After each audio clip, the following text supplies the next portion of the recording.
GSTയിൽ സമഗ്ര മാറ്റം വരുത്തി GST കൗൺസിൽ. GST നിരക്കിലെ ഇളവുകൾക്ക് അംഗീകാരം നൽകിക്കൊണ്ട് കേന്ദ്രമന്ത്രി നിർമ്മല സീതാരാമൻ നടത്തിയ വാർത്താ സമ്മേളനത്തിലാണ് സുപ്രധാന പ്രഖ്യാപനം. GST കൗൺസിൽ യോഗത്തിന് ശേഷമാണ് ഇക്കാര്യം അറിയിച്ചത്. നിത്യോപയോഗ സാധനങ്ങളായ 175 ഉൽപ്പന്നങ്ങളുടെ വില കുറയാൻ സാധ്യതയുള്ള തീരുമാനമാണ് മോദി സർക്കാർ കൈക്കൊണ്ടത്.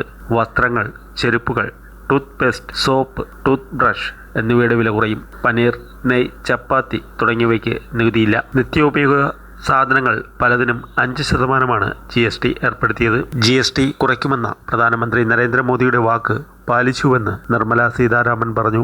4 സ്ലാബുകളിലായി ഉണ്ടായിരിക്കുന്ന GST ഇപ്പോൾ 2 സ്ലാബുകളിലായി ചുരുക്കാനുള്ള തീരുമാനമാണിത്. 5%വും 18%വുമുള്ള 2 സ്ലാബുകളാണ് ഉണ്ടായിരിക്കുക. Sauce, pasta, noodles, chocolate, coffee എന്നിവയ്ക്കെല്ലാം 5% മാത്രം GST ഉണ്ടായിരിക്കും. ഇലക്ട്രോണിക് ഉപകരണങ്ങൾക്കും GST കുറഞ്ഞിട്ടുണ്ട്.